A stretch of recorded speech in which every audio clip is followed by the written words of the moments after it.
I don't know if y'all watch me kind of clutch my chest there for a sec. Greg, when you mentioned that moment with Obama, like that shot me right back. I just felt my chest like I was like, let me not have a panic attack on Zoom right now. I feel like I'm about to have a panic attack because I remember him being voted into office, and then I remember that moment thinking, please, for the love of God, don't let this man be shot. That was that was my biggest fear, and I'm sensing that again. That sense of, oh my gosh, these guys are gonna come back. They're just gonna. I know they're probably gonna up security and all that stuff, but why put them out in the open where it's not like there's supposed to be some ridiculous crowd out anyway, so they don't need to be outside. They can be in two separate rooms in two separate buildings in two separate cities. Like they could be anywhere in some secluded area in their rooms doing this online. Like we don't need the pomp and circumstance. We can't afford the pomp and circumstance, I don't think.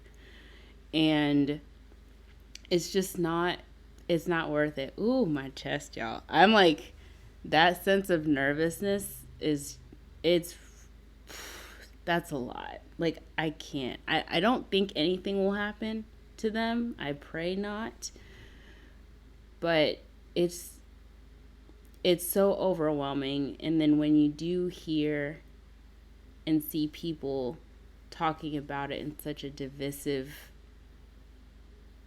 manner, it makes you question the I mean, maybe what we saw at the Capitol was literally just a sliver of what they're actually planning for the inauguration. Maybe that was the test group, like I don't know. Um, but the level of hypocrisy is is driving me bananas. Just in comparison from last year. Like I just or even in 2016. 2016, when Trump walked into office, I remember obviously being in a red state, the number of people who were just like, hallelujah, Yankee Doodle. But then I also remember being in class, okay, and I walked into class, and of course, I was in Lexington, Kentucky, and we live in a very blue county. So the energy was definitely very different for us, and I don't remember anyone feeling like they wanted to go run to the White House and push Donald Trump off the podium or anything, but we had this moment. I think in almost every class that day we started with a moment of silence and people cried. That was our reaction. We didn't feel the need to go and like hurt people and steal stuff and knock things down and take selfies and post them on Facebook and wherever. We just had this sense of what just happened and what's about to happen. So this is wild to me. I'm getting 1960s vibes, and I'm not liking it. I do worry that we could have an attempt to have a JFK situation going on for inauguration day, and I don't know. I don't trust a lot of people right now as far as making sure things go smoothly over the next few days or even weeks, even after inauguration. I don't think I will feel a sense of peace until I see it for myself. Like, I mean, it's just like, we're all going, we survived 2020. Me, I was going like, hold on, guys, it's not like the clock strikes 12 and we're all gonna end up in some magical land of candy, corn, and bunnies. Like, this is not gonna happen. We need to know that this is about to be 2020 the extended edition until further notice. We we need to be honest with ourselves here, and the Capitol proved that point, that we are still dragging 2020 with us into the next year. And I'm not sure what the solutions are. I empathize with Laura in how I'm feeling about the church, and Brent, you mentioned it as well. Just because I know historically, and those of us who've actually done our research on America and what the true history is versus whatever crap they put in our textbooks, that America, we can talk about it being founded on biblical principles and, on Jesus and stuff. But I'm sorry, like, Jesus would not be down for this. He would not have been down for it at the beginning. He wouldn't be down for it any time after that. So when I hear people justify their egregious, disgusting, racist actions and thoughts by saying it's because we just want what we've always had in being founded on scripture. Now, I get offended as a black female who just so happens to love a non-white Jesus, okay?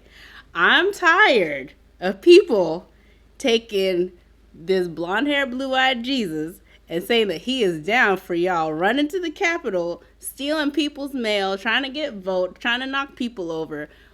I mean, no. I don't. What version of the Bible are you reading? Who is your pastor? His church? Y'all, I know y'all heard about his church, Brent. We got to be mad embarrassed about his church right now, because the pastor of his church is now all over the internet, and he's from our hometown. And let me tell you, he can stay in D.C. if he needs to, because we do not need him back over here in our hometown. It's just too much, because it's that type of mentality. It's that level of superiority of who you are, and twisting the gospel to fit such an evil narrative, and then trying to cloak it with the robe of Jesus Christ. Bro, you better sit down in a pew somewhere, because I'm not having that, okay? I'm not having that. We can't have that. That's too much. And then people turn on the church and say, see, you all are like these crazy groups. And it's so frustrating and makes you want to be explicit, because you know that it's not true. You know that is not what scripture teaches. And to see your church leaders fueling such things, putting that out there, and justifying people's thoughts of the church that they already had that were quite negative in the first place, it's not making it any better. It's not making it any better. It's not making people of the church seem safe. It's not making people of certain race groups safe. It's not making people of certain cultures safe. It's not making people feel safe. And it's disheartening that now everyone feels the need to be on the defense. We're all kind of watching and waiting, or secretly plotting something to only fuel what a lot of us are trying to slow down and take a step back and go, we need to regroup or something. We need to look at some stuff. We need to give some things some new definitions. Like, I'm not trying to say the word change and it mean take away the superiority that you have and whatever. I mean, if you have superiority in your life, whoop-de-doo for you. Yay. But you can share in that and not lose that sense of whatever you think you have. Like, I mean, we need to have a conversation. We need to we need to have an American timeout.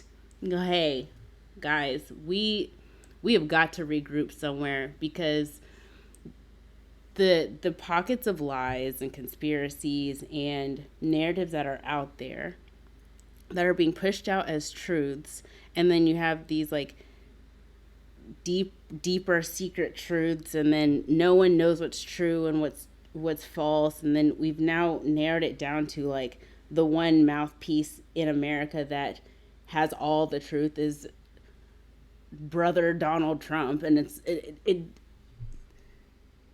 I can't process this. I can't make sense of how we ended up with one dude, some old dude with a toupee that I've been waiting for 4 years to blow off his head, is now the microphone for all things true. How now, brown cow? How did we get here?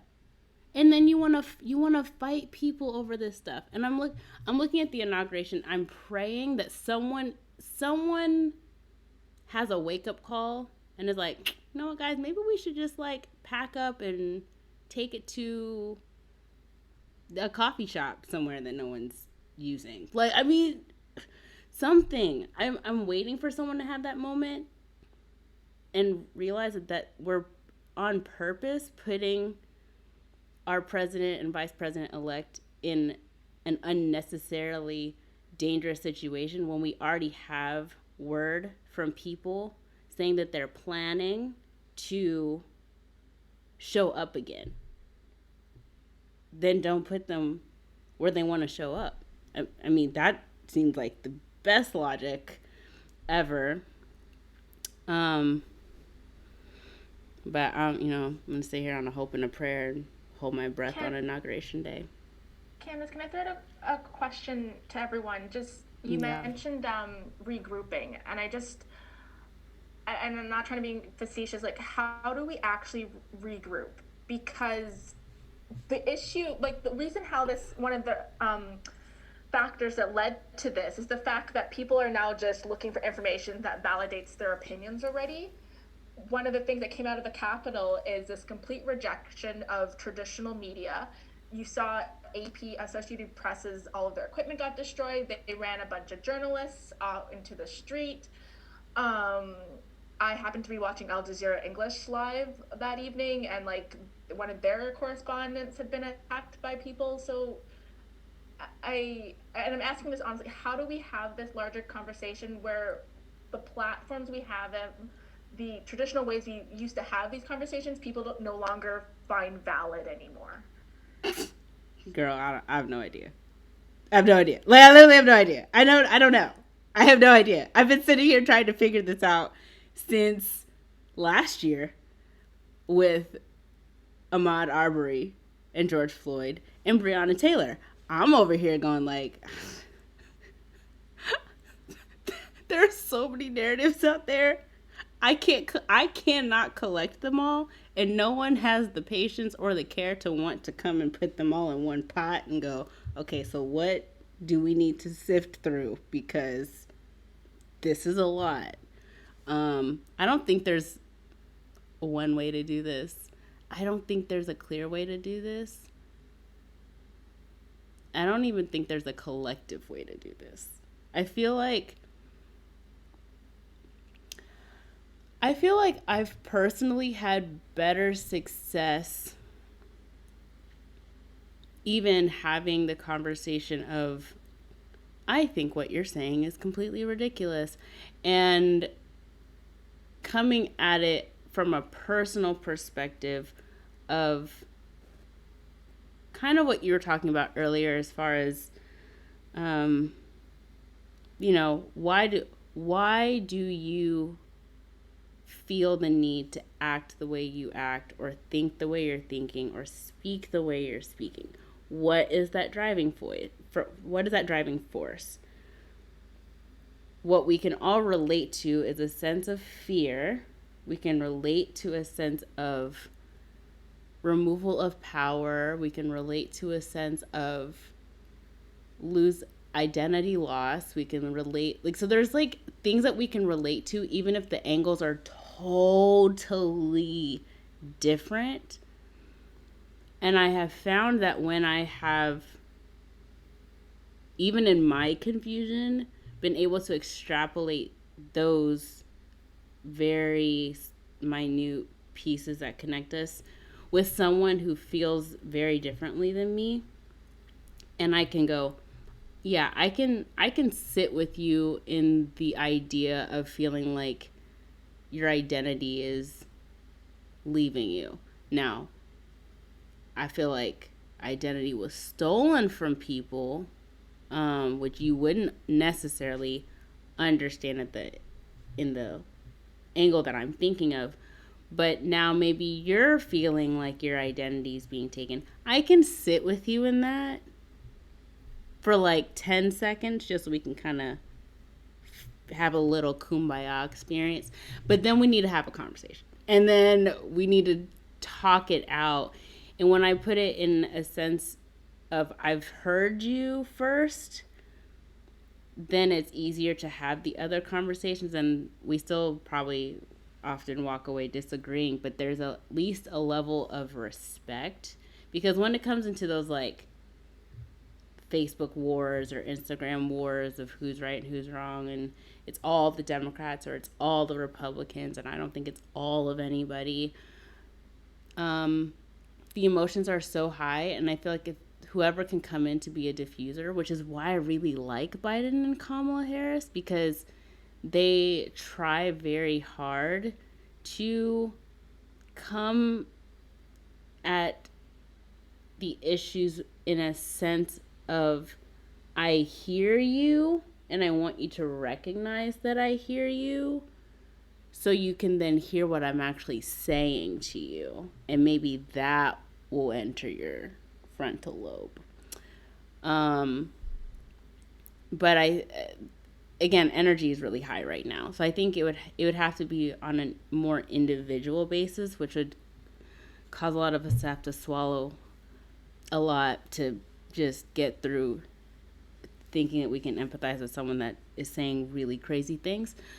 But I think that's the same thing that is similar to how people were trying to protest in the Black Lives Matter movement and marches, as far as trying to get people to understand, with Breonna Taylor, a sense of losing your child unexpectedly to violence.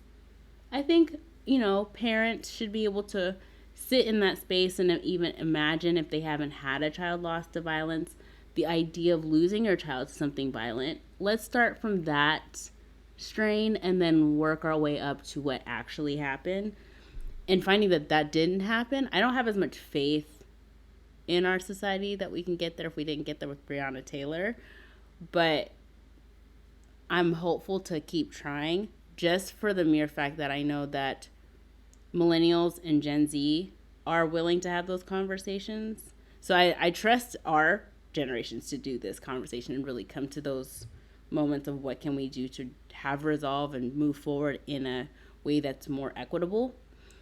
I don't know about the generations before us though. Not as hopeful. Understanding where they come from and the America that they grew up in and the America that some, not all, want to return to. Yeah, I think it's a little harder, but maybe our generations will be able to do a better job at that. I think it's hard. I've tried to have the conversations with a few people, especially some family members who voted for Trump twice. I've tried to do all of that. I've tried to find the common ground and then have the conversation. And sometimes they're still not willing. I remember the last time I spoke to my grandmother before the election was the last time I spoke to my grandmother. And I came to her and I was like, listen, I know you voted for him last time, but me as a gay man in the community that I'm in, I'm trying to find it I'm finding it hard to have you still support this man who has done so much against not only my community but my friends' communities. Like my roommate is a Black woman, and she lives in DC, and I like texted her when this happened. Like, there's so many things that keep happening, and I tried to level with her on family. I was like, listen, we're family, and if you really like love me like you say you do, can you please do this one thing for me? And her response was, well, I'll have to read a little bit more in the newspaper and find out if what you're saying is true. And then she voted for him again. um, so we don't speak. I mean, no one called each other on Christmas, no one called each other on Thanksgiving. Like, so that's that. And then I know the other thing that I'm on the flip side of what you were saying, I'm actually nervous because, as I said earlier, like all of this is learned behavior.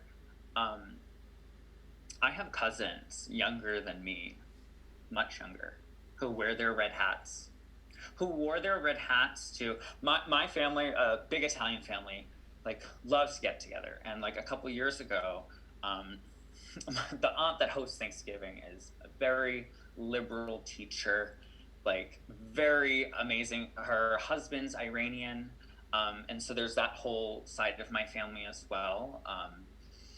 And one of the youngest kids, cousins, came with a red MAGA hat. Um, to a household that he knew would have people from the Middle East, he knew gay people would be there. He knew that he was going to incite something within us, and because it's not about Trump. This is America. America is racist. It was founded on all of those things, and it's systemic. And it's not only us. Like, I know we have some Canadians here. Like, the thing is, we knew this would happen. America's racist enough that we put a Black man in the office. The next thing that was going to happen was going to be retaliation from sides of hate. So they were going to put Trump in office, which sparks all of this, because the red hat it's not about making America great. It's a front for hatred and racism and bigotry and everything that goes along with that.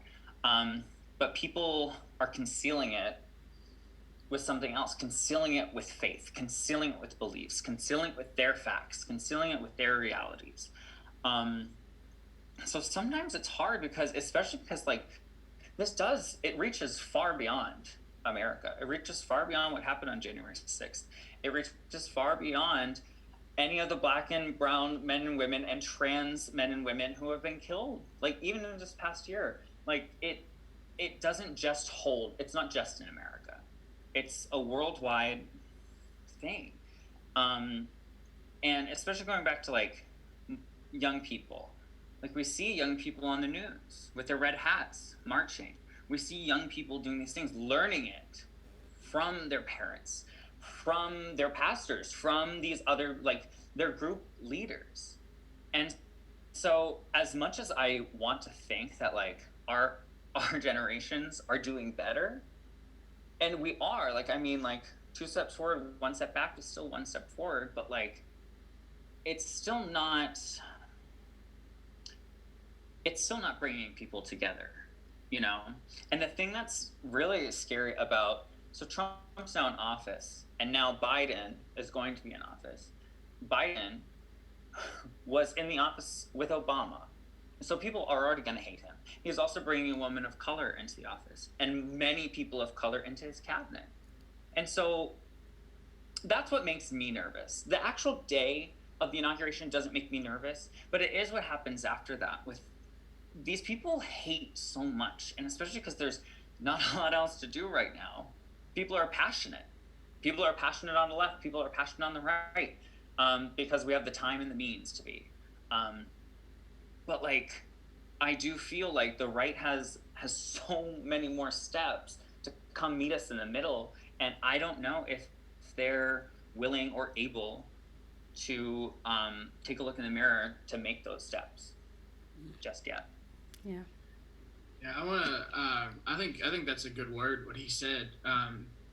As someone who grew up very much on the right, who worked on in as an intern for a Republican, one of the things that I've always tried to be was moderate.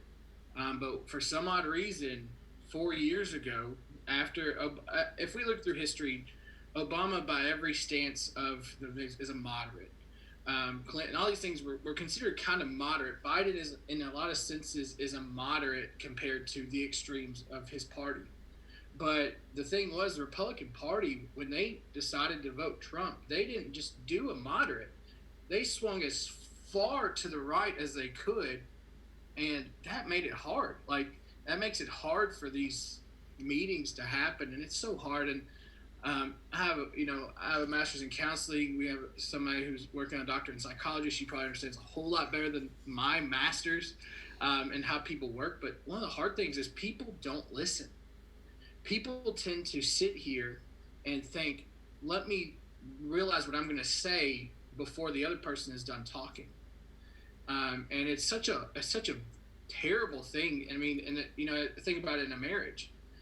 Sometimes my wife and I will have moments, where we get in, we just are humans. And sometimes I'm thinking of a response before I actually listen to her feelings. And I actually listen to how what I said upset her. And I think we miss that. I think that's the hardest thing that will be the hardest bridge to gap is just because, I'm a moderate by all stance. I voted for Biden. Don't tell my church that. Hopefully they don't listen to this podcast. But I was really team never Trump.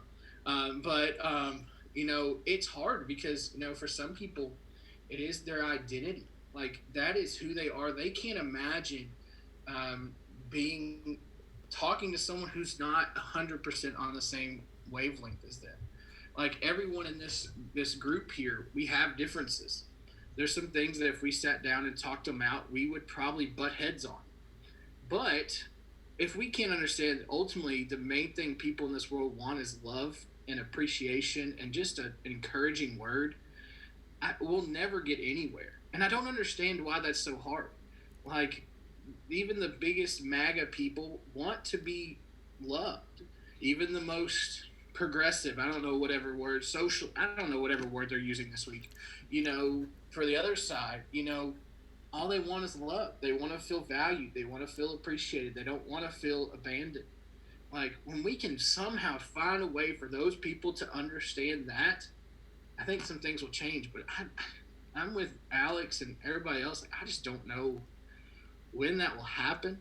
But honestly, I think it'd take a lot of people just need to go get a hug from somebody they don't agree with. Like, some pastors need to go hug a gay man, and just realize, hey, we can like each other, and, talking about Alex and, whatever it is, find whatever that difference is and find out, man, we can still like each other. We can still love one another. We can still care for one another. I can still want the best for you despite whatever the difference is. And that's just something I pray for, but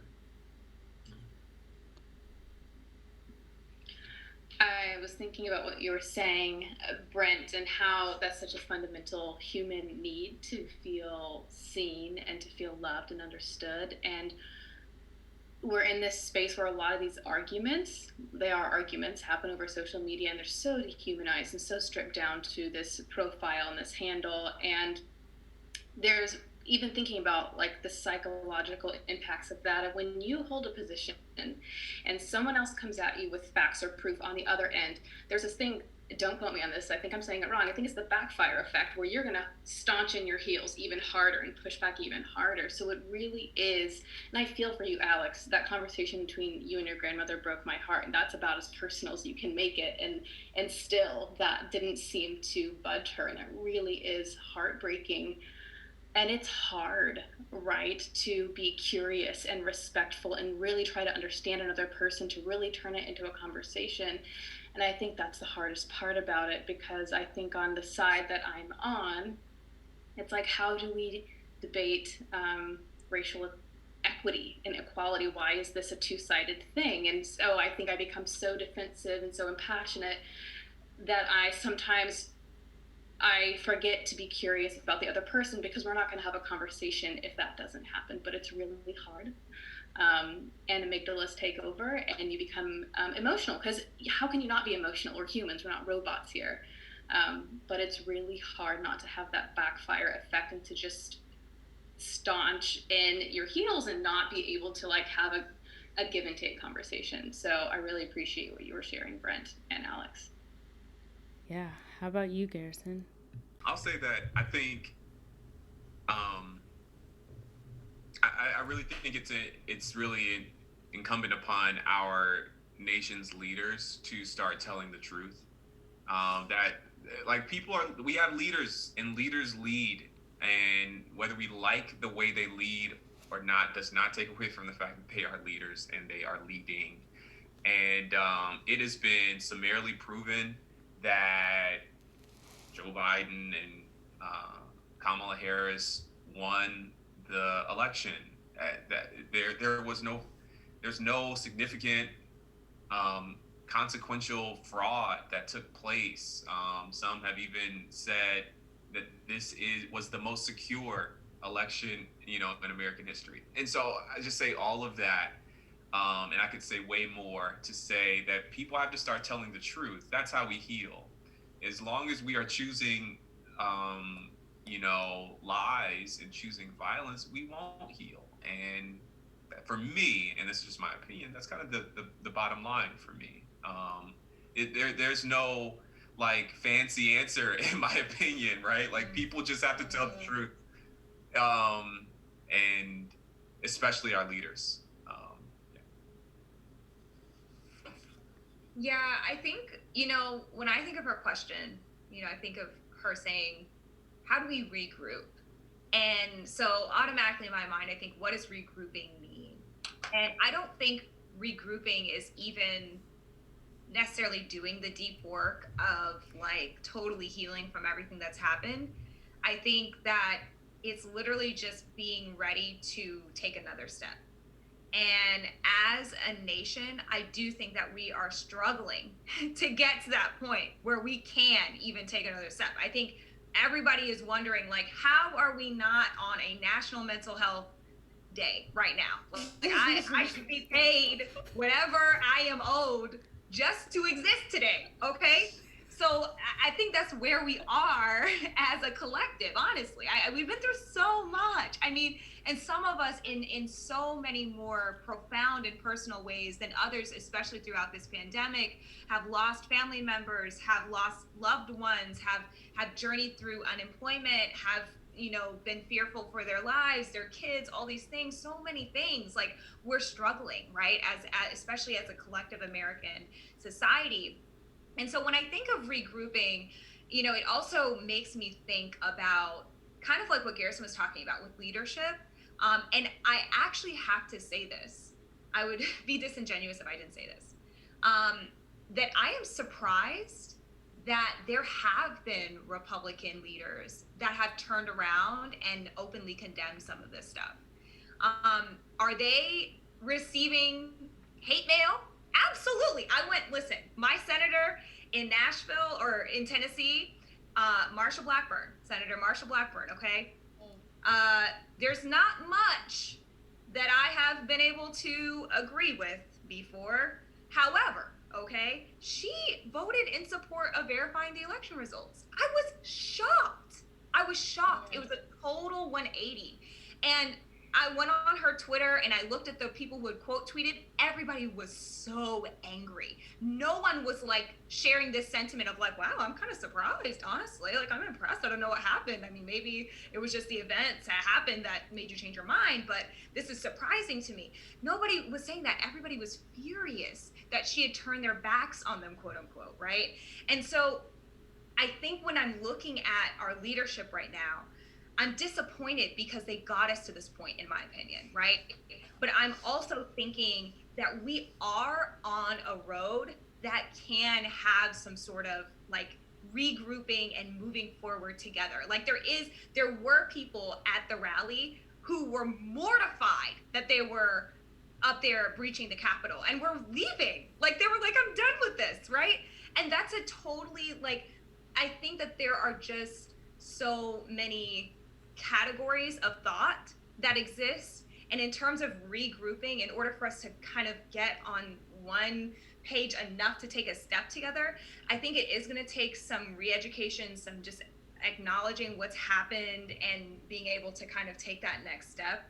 I'll also add in this last thing that as Adventists, we are perfectly prepared for this because we know people in our circles who have never relied on a reliable source for their news media all their lives. So for their information their whole life, they've been conspiracy theorists the whole time on this earth.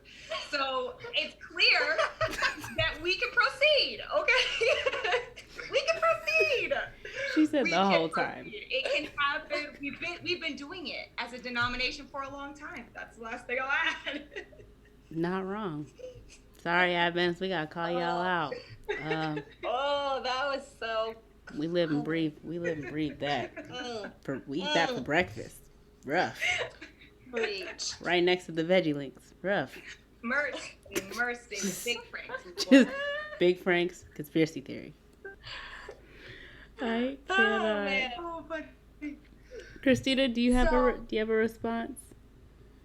I completely agree with what Garrison and Simone have said. I think the only things I can think of is, I mean, the stuff that I've tried to do for myself to make myself more empathetic and more understanding of people who are different than me. I continue to need to work on these myself. I mean, they sound so simple, but yet they do take effort. Is just listening to other people. And I know it sounds so simple, but I need to work on it myself. You know, I need to listen to what the other people who think opposite of me, what I think are saying.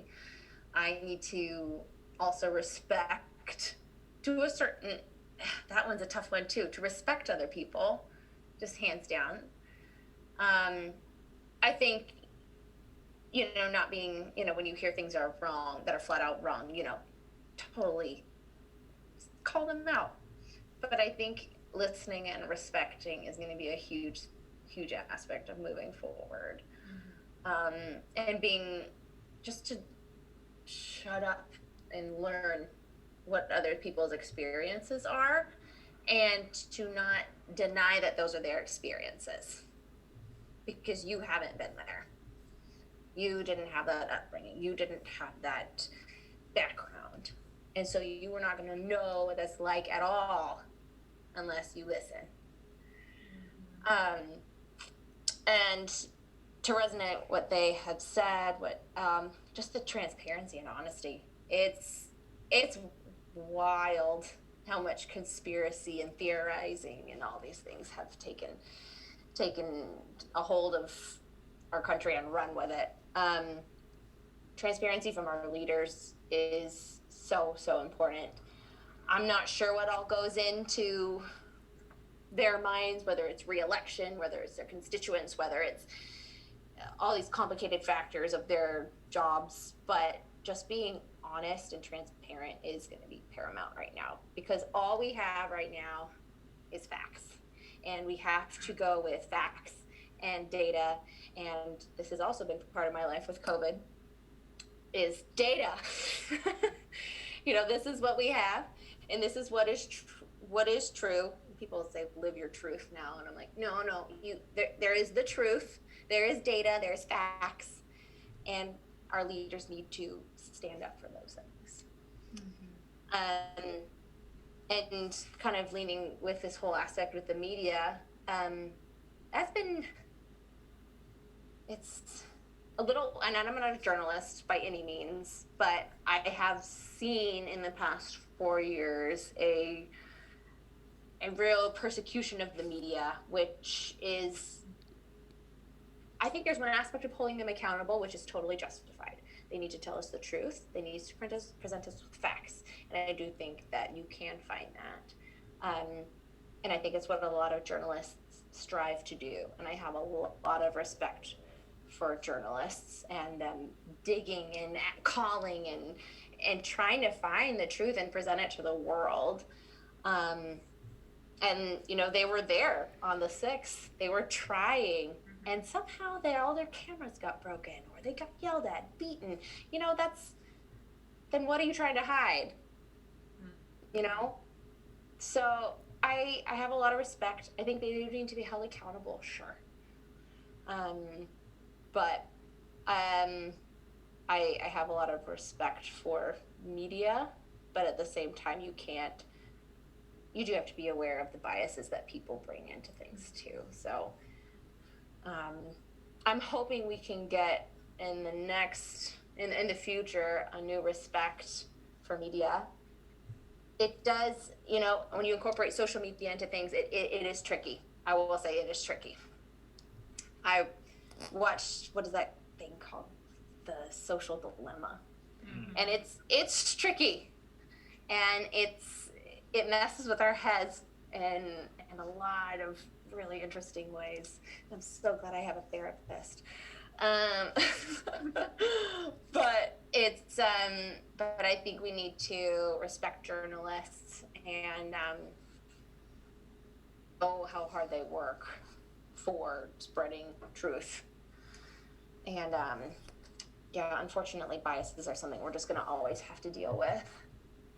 And we need to learn to recognize those in other people and in ourselves. Mm-hmm. Yeah, I had,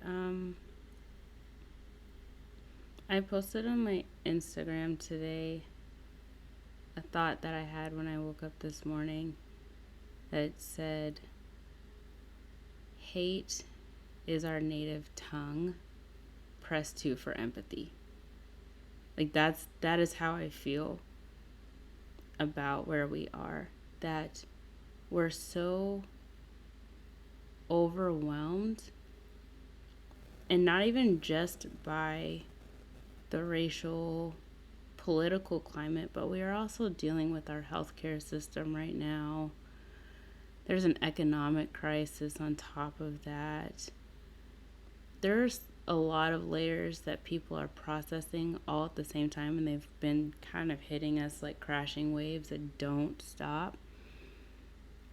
And people are, regardless of what your position or your experience is currently, I think people are just wanting to find where they can breathe. Like you're taking breaths and you're gulping down yucky ocean water. Like that is how it seems that people are suffocating in the vitriol. They're drowning in this systemic disease, and we don't know what to do with ourselves. And it's like everyone has some kind of cry that they're trying to cry out.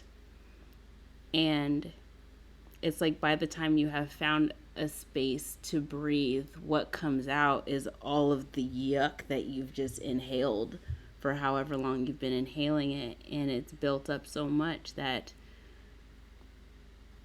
no one else seems to be able to hear you as clearly because of what's coming out, but the fact that they're also drowning in their own part of the ocean, in a part of the ocean that you're not in, so you can't empathize with their ocean waves. And so you feel like what you're going through on your part of the ocean is worse than the other person. And it's like we're all having an experience that's personal, whether we agree with it or not. And some people want to try to rationalize the fact that they're not the only person in this ocean dealing with something.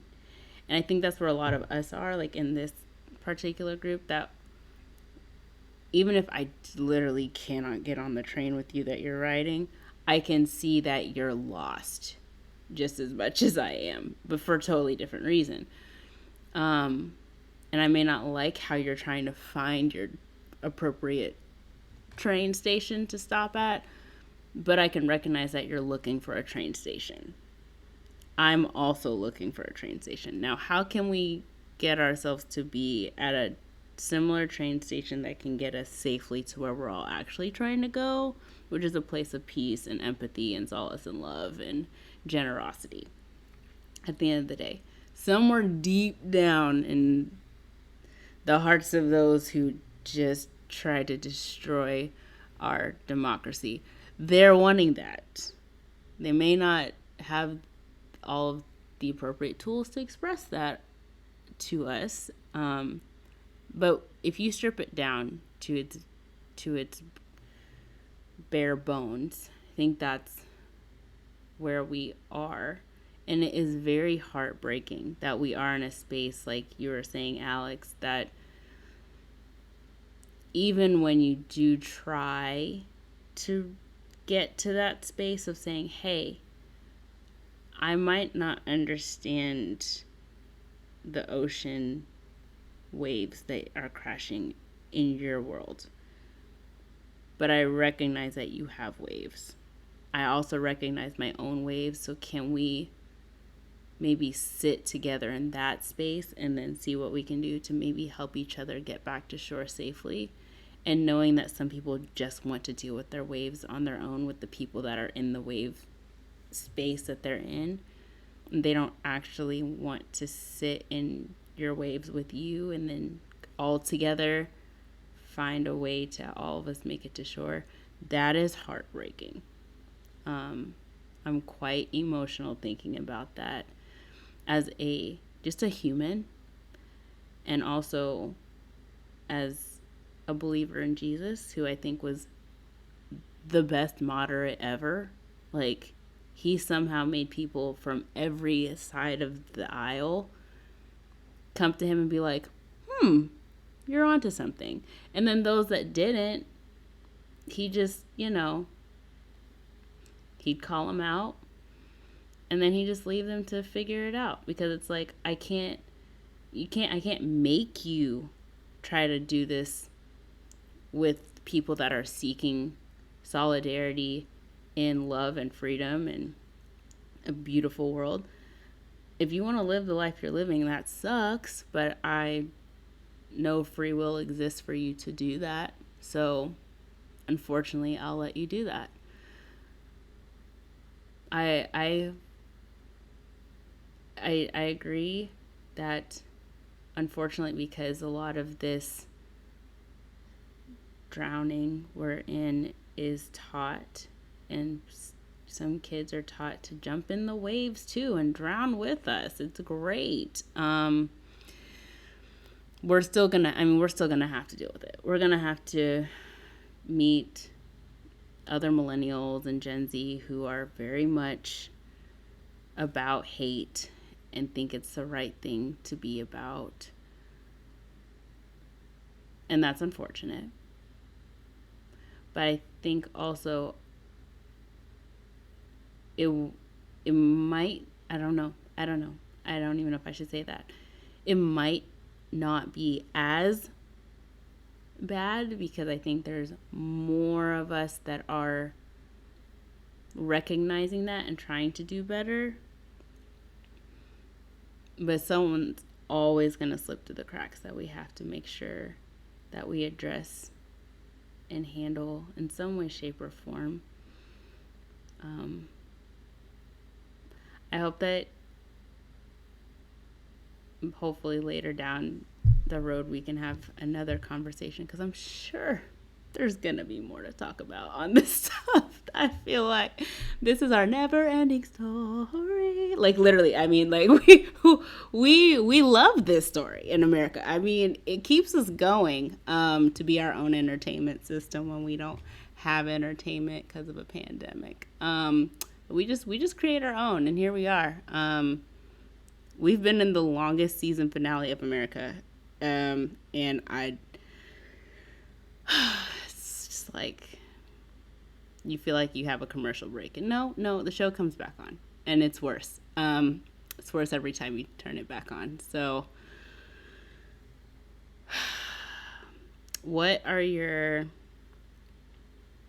final thoughts for people who may be all over the place about all this? And I also want Greg and Laura to talk to, not just talk to America, but also talk to Canada, because it's rolling over there too, and just what advice or what, I don't know, words of comfort or a plea, a cry do you have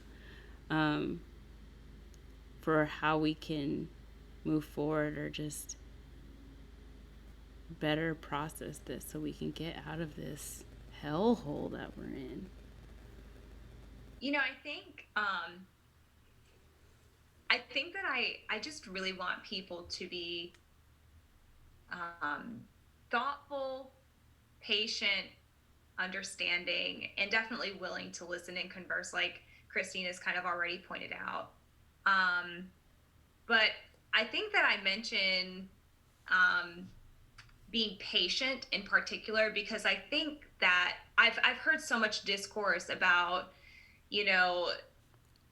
how, like, face masks, for example, are just the ultimate oppressor, and they're trying to take away all of our rights, and we are just losing them right and left, and we're never going to recover from this, and this is the first step. And I just don't think people really understand or really think about the fact that this pandemic really could be so much shorter if we would just kind of get it together and do what we need to do. And that this is a very temporary space. Like, every year there's not like a global pandemic. You know what I mean? We are not true to this. We are new to this, right? Like, this is something that's very new for, certainly, there are people who study these things on a regular basis, but as a society, we're very new to this. And so I think in terms of, drawing conclusions from, like, we're wearing a face mask, we're turning into communists. A private company is censoring me on Facebook and Twitter. We're becoming, we're anti-free speech. I just think that we have to elevate ourselves away from those ideas and think more critically about where we actually are. I don't think that we've been very self-aware, as a society. Obviously, there are people who believe in science and are wanting to regroup. I think a lot of us need to probably just go to therapy and cry a couple times and then try to regroup and proceed. But I think my plea to people who are kind of like on the fence maybe between, what to believe and, like, whether to listen to your aunt who only gets her news from offshoot, YouTube videos, or like, actual, like, doctors and professionals and things, the courts of law that are making decisions on voter fraud and all those types of people. I just would invite them to just, like, really think in a more in a more holistic way, and to think, kind of beyond their own personal circumstance. I know this might be kind of a weird answer to your question, but how do we get out of it? I think that we have to change our mindset. I think we have to think differently and move differently in order to do differently. And so hopefully, if we're able to do some of those things and broaden our minds beyond just what, one person is telling us, then we'll be able to, we'll be able to see a new dawning, a new morning come soon. Yeah. Greg? Okay. Mm-hmm. All right. I was gonna say that what I've been noticing a lot is people want to highlight differences between other people first. They want to create a clear division between people right away. Don't know if this is loud enough, but here, hold on. Yeah, okay. So, if differences are the key thing that you're using to understand other people or figure out where they fit in, or how you are going to fit into that narrative, or how you're going to be able to cultivate a relationship or a friendship with other people based on differences, if that is at the forefront of your mind, of course that relationship is going to be unhealthy. Of course that division is going to be clearly set up from the beginning. You're going to run into friction. You're going to run into divisiveness amongst people. And honestly, at that point you have to figure out if that is really a relationship worth cultivating or pursuing, or even trying to stitch together or mend it. Like listening to Alex's story about his grandmother, I wish I had a more compelling story along those lines that I could use to relate to what's going on. But in Canada, I've noticed way more than often that literally anyone that follows U.S. politics, again, if you are pro Trump or pro Biden, it's like that's the key thing that's going to figure out like if you are able to sustain a relationship with people. Like even the church that I previously served in, where I just left the end of 2019, close to the end. There were several people who were still friends with me on social media, who are avid Trump supporters, who know where I stand in terms of that political designation, and it doesn't stop them from being who they are, and I don't let it stop them from being who they are. I don't go into what they're doing or what they're saying and try to start a war or try to start a deep-seated conversation, because to them it's them, it's part of who they are, it's part of their identity, it's the key part of their personality that they've chosen to cultivate. So I'm just like, well, if I can't even have a conversation with them if that's what they're clinging on to so dearly. But all I can do is try to understand that I don't want to look at the differences. I want to look at what is going to help bring us closer together. And the thing is, politics shouldn't be the thing that brings us together. Politics, choosing one side or the other, Democrat, Republican, that shouldn't even be the thing. And honestly, even choosing a religion shouldn't be the thing either. Again, a lot of people say that ultimately the thing that should define you the most is your relationship with God or whatnot. But I was like, well, no. The thing is, there's a lot of people who aren't going to fall into that circle or that designation either. Ultimately, if we want to find some way to come together and find some common ground with a lot of people, it's understanding more of who they are, more of their story, understanding ways that you can relate to them rather than disagree with them, understanding how they felt throughout a lot of these experiences as well. It's something that I've had to explain to my wife several times, because a lot of these events, they've triggered me so much, and I've gotten so passionate, and I've broken down and I've cried in front of her, and she can't understand and a lot of how I feel, and I've tried to break it down for her, and I say, well, 400 years of inequality, blah blah blah. There's a lot of stuff that she doesn't get because she hasn't experienced that ever in her life. But finding those ways where we can come together, we can understand where we've been, what journeys we've gone through, how they've made us feel, and understand that yes, as humans, as people, we feel the same. We might not feel the same way about certain things, but we have the same emotional spectrum that can connect us through a lot of these experiences. I love that. Anyone else?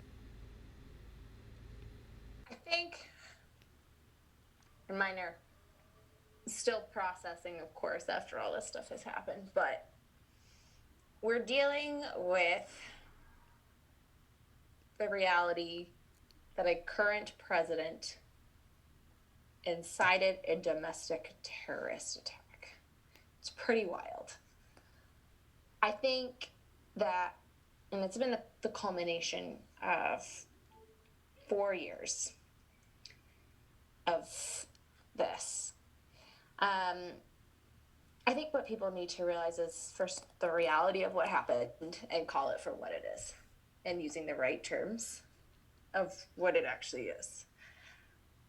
I think we need to also realize our country is not perfect. Our country is not the best. However, and what I've kind of had to come to grips with is that you can still love your country. Kind of like a family member that you're just like,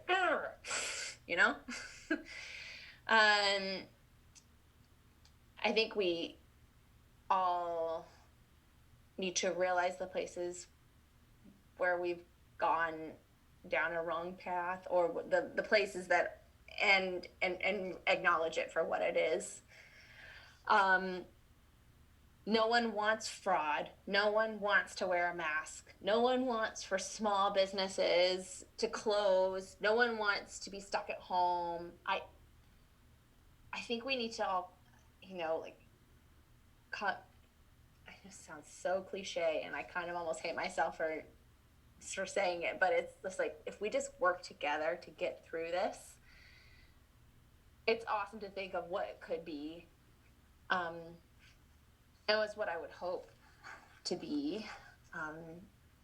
We have new leadership coming in. We have new vaccines on the horizon. We've got science brewing with all kinds of cool stuff, and we have such smart people as our leaders and as our of all different scopes in the government and science and technology. There's a lot of potential in our country, and I really, really am hopeful that we can move forward in those directions while still not denying our past and realizing the point we have gotten to. So I'm hopeful, and I see a lot of potential, but I also, like I said, we can't forget the point that we've gotten to. So we need to move forward from here. Garrison? I think we are at what so many people have described as an inflection point. And it reminds me of the words of Dr. Martin Luther King Jr., probably his most prescient and relevant book to this very day is Where Do We Go From Here? And the subtitle, the line right under that title, Where Do We Go From Here? The line right beneath it is, he gives two options. He says chaos or community. Those are your options. It's a binary path forward. We are at the fork in the road, and we have to choose. And I think that there are many things that can be said about what it means to choose community. The decisions made by those who stormed Capitol Hill, they chose chaos. They woke up that morning and said, I'm choosing chaos and violence. But if we are going to choose community, there are I can think of at least two things, maybe three off the top of my head, that need to happen. The first is that we have to abandon the rigid individualism that we have come to know and love as Americans. We have to understand that our collective fate rests on each and every one of us. If I choose not to wear a mask and I go into the store, or I go back home for Thanksgiving and then I have to go to work or whatever it is, there are consequences, and we're seeing how profoundly interconnected we are. We have to, at the very least, engage in some type of collectivism, if not from an economic perspective, that's fine. At least from a social perspective, we have to understand that we are interconnected, and my personal decisions have implications for other people. And the second thing that I think is really, really important in choosing community is to embrace contradiction. I think when we desire to be totally ideologically pure, we naturally find ourselves in environments that are monolithic in thought, monolithic in appearance, monolithic in religion, monolithic in culture, whatever you want to say. We find ourselves completely siloed with people who completely, totally agree with me. And when we abandon that need for ideological purity and we open ourselves up to have some contradictions, to make space for some things that don't totally come together, that is when we can be more inclusive and have the country that we want to have, where I can have total respect for someone's pro-life beliefs and someone's pro-choice beliefs, and recognize that the two have to exist somehow in this very, very polarized country, where I can completely understand trickle down economics and fiscal conservatism while also understanding the need for programs that help those who are marginalized. By leaving just a little bit of space for contradiction and a little bit of space for ideological ambiguity, I think that we can have a place where we can have better conversations. Because right now, I can't hear what you're saying, and you can't hear what I'm saying. And it's because if you don't agree with every single last thing that I believe in, then the conversation isn't worth it. I fear that spaces like Facebook and the groups on Facebook or Twitter and Instagram and all of the things that are constantly placing us in narrower and narrower communities with people who agree with us only, I fear that those things are at a point where they have literally bubbled up beyond the internet, Parler or Mayway or whatever the thing is. It's bubbled up beyond just being an internet thing, a message board thing, and now it's having very real world implications. And until we get to the place where we're okay with existing in a country that doesn't look exactly like the way I want it to look, but we're moving forward and we're having real conversations and hopefully we're better, I think we will be choosing chaos. But if we want to choose community, those are the things that I think we have to do. I'll chime in my final thoughts here. So I think coming from a medical perspective, I'm sure a lot of you can relate to this. Like, we often hear do no harm as the first rule of medication and medical, any profession, you know, you take the Hippocratic Oath. And we've talked a lot about sitting in a space together, talking about empathy. And I think that this needs to be our goal. But I think, like, in the short term, especially, we're going to have to settle for tolerance, where any of these two sides not getting their way doesn't result in wanting to harm the other side. We get to this point where the extreme reactionary retaliatory reflex takes over. And I think that, you know, our first paso would be we have to target this tolerance. We have to have those kitchen table conversations and not be silent, more than performative activism. And I think that this is such a clear way, you know, talking to your grandmother. I had convinced 3 of my family members to vote Biden this year through multiple conversations. Like, it takes time. But my final thought is just that we have to get to a place of tolerance. If we're not going to be empathetic toward others, we have to get to a point where we don't want to hurt other people. And I can see it when you talk, Candy, your heart is like aching. And that's the point that we need to get to, is like, her heart's aching and my heart's aching. But I don't want to hurt anyone that doesn't disagree with me. Like, I think that doesn't agree with me, sorry. I think that that's where we're heading. And I think everyone on this call is a wonderful steward of that. Listening to you guys has been an absolute honor. Thanks.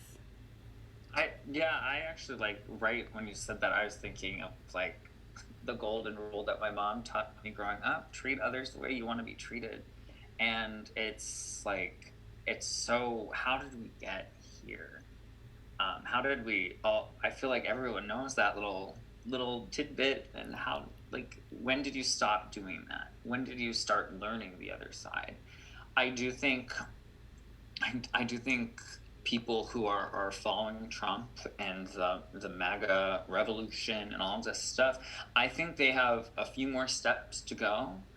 I do think it's gonna, unfortunately, and it always does, end up on people like us to be the bigger people, to, like, set aside our hate for them, because we all have that right now. But if we have that, they're not going to want to come over. They're not going to see that, okay, I can like break bread with you. I think it's also just, we grew up in a time where they're like, don't talk politics at the dinner table, don't do this, don't do that. And that has got us to a place of, we don't know how to. We don't know how to talk to politics with family members. We need to be doing that. We need to be educated. We need to talk about these things, especially with your family members. That's your home. Those are your people. That's your blood. As much as you want to disagree with them, and as much as you'll fight with them, like that's where it starts. It starts with you. It starts with you taking that step. And the step that I see taking is one, a deep breath, and you know, a little bit of forgiveness. And it's going to be hard, harder for others, but that's what it's going to take. It's going to take forgiveness and time. Yeah. I kind of just affirm what the Alexes say. We have two Alexes. I'm just going to refer to you all as the Alexes. Sorry. But I just really resonate with that. One of the things that happened last year and the craziness and talking about, you know, learning to forgive each other, not being reactionary and things like that. Last year, soon after I did a podcast with Candace, we'll see what happens after this one. I had some people in my church try to get me fired for speaking up against racism and some things about that. And just so y'all know, I'm located literally like half a mile. Right now where I'm sitting is half a mile from where Breonna Taylor was killed. So spoke up about that. But being reactionary, it was really hard for me not to just lose my total junk on some people in that moment. And learning to not be reactionary is something that I've had to learn last year. Because, man, I'm telling you, I wanted to lose my stuff. One, because you just don't come after people's jobs. I have 2 kids at home, a wife. You don't come after my job. Like, that's a no-go. I'm gonna defend my family. But I think in the midst of all this stuff, we got to be careful not to go to their extreme, and just learning to, man, just care deeply, and keep trying, keep having those conversations, and even letting them have their conversations, as hard as that is sometimes to listen to. And sometimes it's hard. I'm in a very MAGA family, and I told them at Christmas I voted for Biden. So you imagine they're just kind of really going on. So I just thought I'd stir the pot. So, you know, the same thing, not being reactionary. But I think that's such a good word. And I think that's a real good takeaway that I hope everybody can take away, that let people listen, but don't just respond don't respond poorly, because we all do sometimes.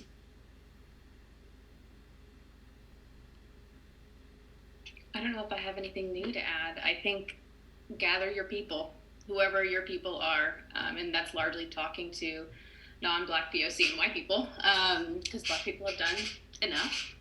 And we need to join in and not stop talking. It's hard. It's stressful. It's activating your stress response. So I think, Candy, you were talking about this earlier. Find people that you feel safe with as well. You need to take care of yourself as you're doing this. Like, literally drink water and breathe. And take care of yourself. Because this is not right. This is not performative. This is long-term. This is forever until we pass on. So pace yourself and don't stop. And that's it. Gather your people. Let's do it. I think my final thoughts are just watching everything that happened last week is the government's not going to save us. So everyone who's putting their great faith that like we're going to be saved because we have one government versus another government, there's always going to be problems regardless who's in power. There's always going to be problems. So like everyone else has been saying, you got to start with your family. You got to start with your circle. I'm gonna quote Michael Jackson's song, like, you gotta start with the man in the mirror, and you gotta start asking, the person in the mirror to change their ways and to fix some of the prejudice and the reactionary responses and all of that stuff first. And then you gotta spread that out. You gotta deal with yourself, and then you gotta spread that out to your family, to your friends, to your community. But I have hope. One of the things I love about the U.S. political system is that it actually forces people from opposing sides to work together to get things done.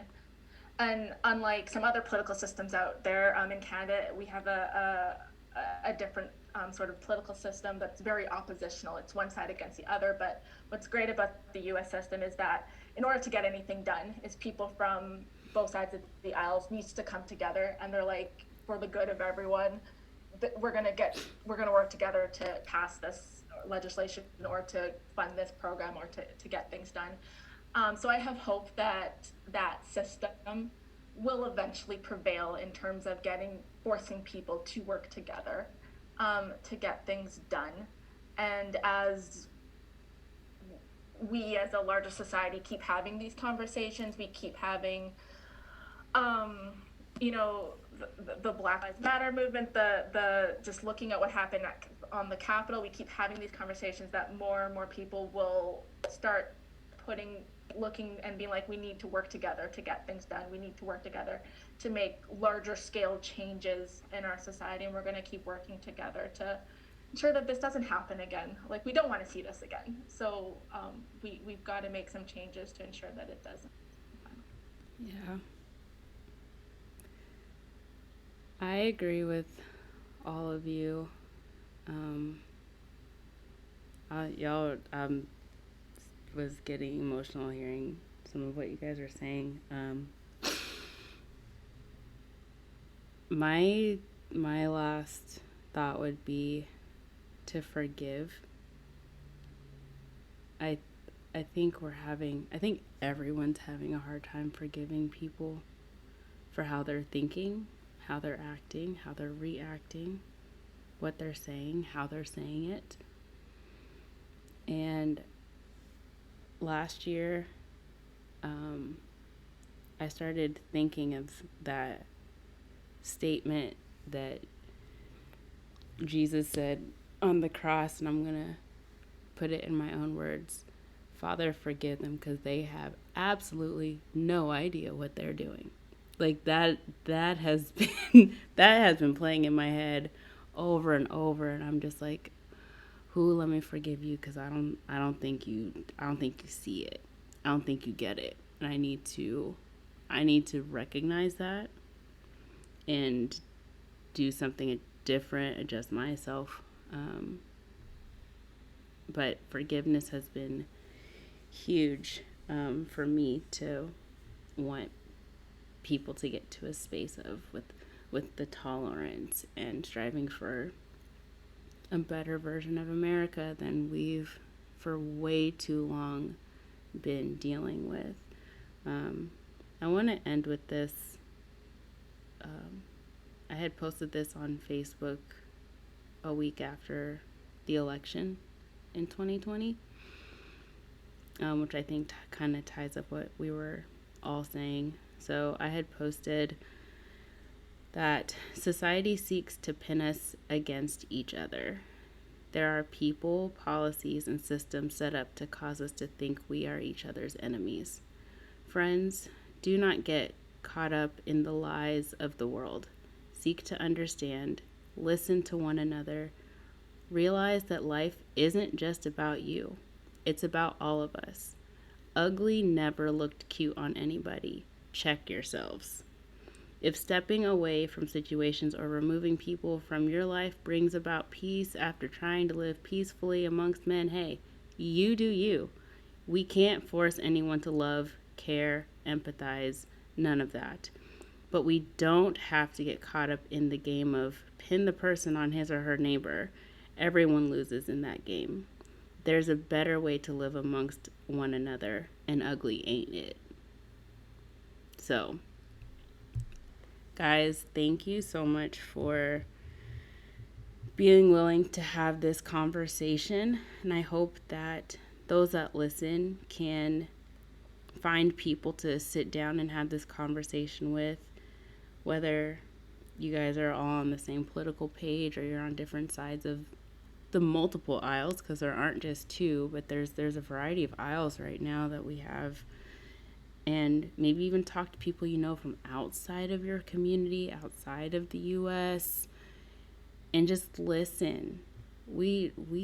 Our ears are plugged up, and we're our own soundboard in our own minds, and we got to get out of that sometimes. We need to stretch our hands out and say, let's sit and have a conversation, and let me fight my desire to react and just process what you're saying and see if I understood what you said by responding back and asking questions, and then we can turn around and you do that for me. Like, we're not going to get anywhere until we actually give ourselves the opportunity to hear, listen, sit in that, marinate in that, process that, and then move forward. But until then, we're going to dance this dance for a long time. So again, thank you guys for listening to today's episode. And if there are any topics that you want discussed in the future, please let me know. Shoot me a DM or tag me in a post on social media. I'm at First Bossel. I'm gonna collect some of their, if not all of their, contact information. So check out my website if you ever want to reach out to them and talk with them or with me about what you're experiencing, what you're thinking, what you're processing. If you have questions, if you need help figuring out solutions and how to talk to your parents or your grandparents, or maybe even some of your friends that you can't understand why they think the way they think, or your spouse, whoever it is that you love deeply and you desire to have solace, reconciliation, peace, and love for one another, even if you step away disagreeing, reach out to us. We want to help out with moving forward and making our America a better place, and making our brother in Canada up there also be a better place. We're going to make sure that they're doing well,